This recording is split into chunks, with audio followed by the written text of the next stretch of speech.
Friends, तो कैसे हैं आप सब। पिछली जो हमारी वीडियो थी उसके अंदर हमने सी ए फाउंडेशन का चैप्टर सेकंड स्टार्ट किया था, जिसके अंदर हमने स्टार्ट की थी अकाउंटिंग प्रोसेस। अकाउंटिंग प्रोसेस के अंदर पहला जो पॉइंट होता है वो होता है सोर्स डॉक्यूमेंट। वो हमने अपनी पिछली वीडियो के अंदर कवर किया था। तो प्लीज़ इस वीडियो को देखने से पहले उस वीडियो का जो लिंक है वो डिस्क्रिप्शन में है, इसको यहीं पर पॉज कर दें और उस वीडियो का जाके देखें। उसके अंदर क्या होता है, अकाउंटिंग प्रोसेस क्या होती है, सोर्स डॉक्यूमेंट क्या होता है। उसके बाद सेकंड स्टेप आता है जर्नल इन अकाउंटिंग प्रोसेस। उसके बाद ही आप सेकंड स्टेप पे आना। पहला स्टेप मैं आपको पिछली वीडियो के अंदर कवर करवा चुकी हूँ, ठीक है। आई होप आपने पिछली वीडियो देख ली होगी, तभी आप इस वीडियो को देख रहे हैं। तो अब हम स्टार्ट करते हैं journal in accounting process. Journal is a book of first entry. It is a primary book to provide a chronological record of transaction in which each transaction is recorded with relevant supplementary information. Journal is known as a book of original entry because the transactions are first recorded in the journal, and it is from this record that various accounts are posted in the ledger. Journal is also known as subsidiary book or a day book. This process of recording transaction in journal is known as journalisation. देखो simple सी चीज़ होती है। Source document क्या होते हैं कि जिससे हम अपने रिकॉर्ड्स को मेंटेन करने में हेल्प करते हैं। सोर्स डॉक्यूमेंट वो डॉक्यूमेंट होते हैं जो हमें अकाउंट्स प्रिपेयर करने के लिए हेल्पफुल रहते हैं। सोर्स डॉक्यूमेंट जैसे कि आपने कोई ट्रांजेक्शन किए हैं तो उस ट्रांजेक्शन को किस तरीके से शो करोगे, कोई रिसिप्ट होगी आपके पास, कोई वाउचर होगा, तो वो सब चीज़ें क्या होते हैं, वो एक सोर्स होता है डॉक्यूमेंट का कि जिससे आप अकाउंट्स को प्रिपेयर कर पाए। पहला जो अकाउंट हम प्रिपेयर करते हैं वो क्या होता है, वो जर्नल होती है, जिसके अंदर फर्स्ट एंट्री होती है। हर एक जो भी चीज़, जो भी ट्रांजेक्शन हुई है, कोई भी ट्रांजेक्शन हुई है, उसकी फर्स्ट एंट्री जर्नल के अंदर होती है। और फर्स्ट इसीलिए इसको ओरिजिनल बुक ऑफ अकाउंट बोलते हैं, क्योंकि जो पहली एंट्री होती है वो जर्नल के अंदर ही रिकॉर्ड की जाती है। दिया गया था क्रोनोलॉजिकल। क्रोनोलॉजिकल का मतलब क्या होता है, arrange in that the event is happen. जो इवेंट जिस टाइम पे हैपन हुआ है उसके अकॉर्डिंगली इस चीज़ को अरेंज करते, ट्रांजेक्शन को अरेंज करती है जब ट्रांजेक्शन्स होती हैं उस टाइम पे। जर्नल को हम ओरिजिनल एंट्री बुक भी बोलते हैं, क्योंकि इसके अंदर फर्स्ट एंट्री रिकॉर्ड की जाती है जर्नल की। जर्नल को सब्सिडरी बुक भी बोला जाता है, डे बुक भी बोला जाता है। और ये जो प्रोसेस होती है ट्रांजेक्शन को रिकॉर्ड करने की जर्नल के अंदर, इसको जर्नलाइजेशन बोलते हैं। Form of a journal is given below. देखो जर्नल किस तरीके के फॉर्मेट होता है जर्नल का। अब ये पूरा फॉर्मेट इसके अंदर आया नहीं। अब आप लोग कई बार कह देते हैं कि भाई मैम आप प्रैक्टिकल नहीं करवाते। अब प्रैक्टिकल कैसे करवाऊँ, ये पूरा फॉर्मेट ऐसे आएगा नहीं इसके अंदर। देखो अब इसमें मैंने इस पर हाफ फॉर्मेट लगाया है। तो फॉर्मेट होता है कैसे पूरा, सबसे पहले आता है डेट का कॉलम, उसके बाद आता है पर्टिकुलर, उसके बाद आता है लेजर पोर्टफोलियो। लेजर पोर्टफोलियो का मतलब क्या होता है कि भाई वहाँ पे नंबर लिखे होते हैं कि कौन सी ट्रांजेक्शन किस पेज के अंदर रिकॉर्ड की गई है। उसके बाद आता है डेबिट एंड क्रेडिट, ऊपर लिखा होगा अमाउंट, उसके बाद लिखा होगा डेबिट डेबिट साइड बनी होगी, क्रेडिट साइड बनी होगी। इस तरीके से फॉर्मेट होता है जर्नल का। डिटेल बताती हूँ। देखो journal has the following 5 columns. First है date. This column records the date when transaction is entered in journal. ये कॉलम वो होता है जिसके अंदर जब ट्रांजेक्शन जर्नल में एंटर हुई है तो वो डेट वहाँ पे लिखी जाती है। देन आता है particular. In this column the account to be debited और क्रेडिटेड आर एंटर्ड।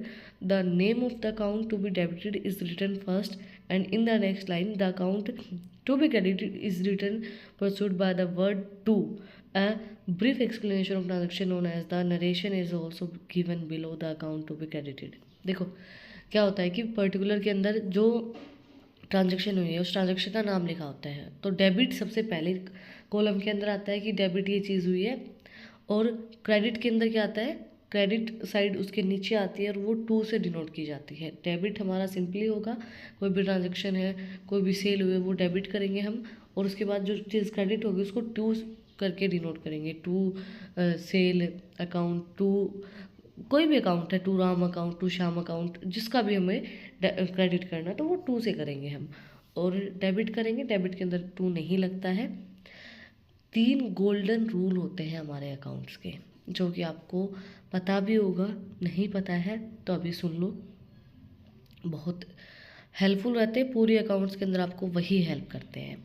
और हमारे जो सी ए फाउंडेशन उसके अंदर पहला जो हमने सब्जेक्ट स्टार्ट कर रखा है वो अकाउंट ही है। देखो सबसे पहला रूल रहता है debit what comes in, credit what goes out. Debit what comes इन का मतलब क्या आता है, जो आ रहा है उसको डेबिट करो, जो जा रहा है उसको क्रेडिट करो। समझ गए? Debit what comes in, credit what goes out. Then second rule क्या होता है, debit the receiver, credit the giver. जो रिसीवर है उसको डेबिट करो, जो गिवर है उसको क्रेडिट करो। Debit the receiver, credit the giver. Last rule होता है debit all expenses and losses and credit all income and gain. ये 3 important, most important golden rule होते हैं अकाउंटिंग के। जो भी ट्रांजेक्शन करो इनको ध्यान में रख के करो, इनको रट लो। इसलिए मैंने बहुत धीरे धीरे तीनों जो आपके गोल्डन रूल है उनको समझाया है। इनको ध्यान रखना बिल्कुल दिमाग में रहना चाहिए जब भी आप अकाउंट्स को प्रिपेयर कर रहे हैं, ठीक है। अब हम बात करते हैं थर्ड कॉलम की, वो है LF, laser portfolio means the page number of the laser in which this accounts prepare in the laser. जो अकाउंट्स हमारे इसके अंदर प्रिपेयर किए हैं, तो जो हमारा पेज नंबर है वो इसके अंदर लिखा जाता है। डेबिट जो होता है जिसको DR से डिनोट किया जाता है, debit amount in this column amount to be debited is entered. जो अमाउंट डेबिट की गई है वो इसके अंदर एंटर की जाएगी। क्रेडिट अकाउंट के अंदर जिसको CR से डिनोट किया जाता है, इस कॉलम के अंदर जो अमाउंट क्रेडिट की गई है वो उसके अंदर एंटर की जाएगी। ताकि फॉर्मेट क्या होता है जर्नल का, recording in journal, the transaction in journal are recorded to on the basis of rules of debit and credit of double entry system. जो रूल्स मैंने आपको बताए हैं डेबिट एंड क्रेडिट के, जो गोल्डन रूल्स हैं, उसके अकॉर्डिंगली जो ट्रांजेक्शन है वो रिकॉर्ड की जाती हैं। All financial transaction are classified into 3 categories. पहली है ट्रांजेक्शन रिलेटिंग टू पर्सन, कोई भी ट्रांजेक्शन जो आदमी से रिलेटेड हो, पर्सन से रिलेटेड हो। Transaction related to business assets and property, कोई भी ट्रांजेक्शन जो रिलेट करेंगे बिजनेस से, एसेट से और प्रॉपर्टी से। Relating to business expenses and income, जो ट्रांजेक्शन हमारी बिजनेस एक्सपेंसेस और इनकम से रिलेट करती है वो सब हमारी जर्नल के अंदर रिकॉर्ड की जाती है। On the basis of classification of transaction account are classified explain below. जो हमारी क्लासिफिकेशन ट्रांजेक्शन दी गई उसके अकॉर्डिंगली अकाउंट्स को क्लासीफाई किया गया है। Types of accounts, there are 3 types of account, personal, real and nominal. ये भी इंपॉर्टेंट टॉपिक है, ध्यान से करना। टाइप्स ऑफ अकाउंट के अंदर सबसे पहले आता है हमारा पर्सनल अकाउंट। पर्सनल के अंदर आता है natural person, representative person, artificial person. इन पर्सनल अकाउंट्स के अंदर आता है real account, nominal account for assets. Real account होता है for assets of all type. Real account किसके लिए होता है, जो एसेट्स हमारी जितने भी तरीके के एसेट्स हैं उनके लिए। नॉमिनल अकाउंट आता है for expenses, income, profit and loss. जो एक्सपेंसेस होते हैं, इनकम होती है, प्रॉफिट एंड लॉस होता है, वो उसके अंदर नॉमिनल अकाउंट आते हैं हमारे। टाइप्स ऑफ अकाउंट के अंदर सबसे पहली चीज़ दी गई, देखो, one should know the short form of account is written as A/C। देखो आपको ये पता होनी चाहिए कि जो शॉर्ट फॉर्म लिखी जाती है अकाउंट्स की वो लिखी जाती है A/C से, ठीक है। और ये इसके अंदर यूज़ की गई है इसलिए ज़्यादा बताई गई है। सबसे पहले personal account, this include, personal account के अंदर क्या इंक्लूड होता है, अकाउंट ऑफ नेचुरल पर्सन जैसे कि debtor account, creditor account, Ram account etcetera, ये इसके अंदर आते हैं। Account of artificial person and body person, example partnership firm, companies, bank, club, insurance company etcetera. जो आर्टिफिशियल फॉर्म होती है वो इसके अंदर इंक्लूड की जाती हैं। आर्टिफिशियल फॉर्म पर्सन के अंदर कौन सा आता है भाई, पार्टनरशिप फर्म है, पार्टनरशिप फर्म के नाम पे अकाउंट बना रहे हैं, कंपनी के नाम पे, बैंक के नाम पे, क्लब के नाम पे है, इंश्योरेंस कंपनी के नाम पे है, तो वो हमारे आर्टिफिशियल पर्सन है। क्योंकि डेटर क्रेडिटर तो वो हमारे नेचुरल पर्सन है, न्यूट्रल पर्सन है। जो आर्टिफिशियल पर्सन है, जो पर्सन मतलब आर्टिफिशियली बनाए गए हैं, जैसे जो हमारे बैंक वगैरह होते हैं, क्लब वगैरह होते हैं, इंश्योरेंस कंपनी है, वो सब चीज़ें। Representative personal account, when an account represent a certain person it is called representative personal account. जब कोई अकाउंट कुछ सर्टेन पर्सन को रिप्रेजेंट करता है उसको रिप्रेजेंटेटिव पर्सनल अकाउंट बोलते हैं। For example, if a salary of 10 employ has been paid, the total amount due to this employees will be added as shown as under a common account called salary outstanding etc. But in the book in the name of employees will appear. Therefore, salary outstanding account a personal account because it represents certain person. Similarly, insurance prepared account, rent outstanding, interest acquired etc.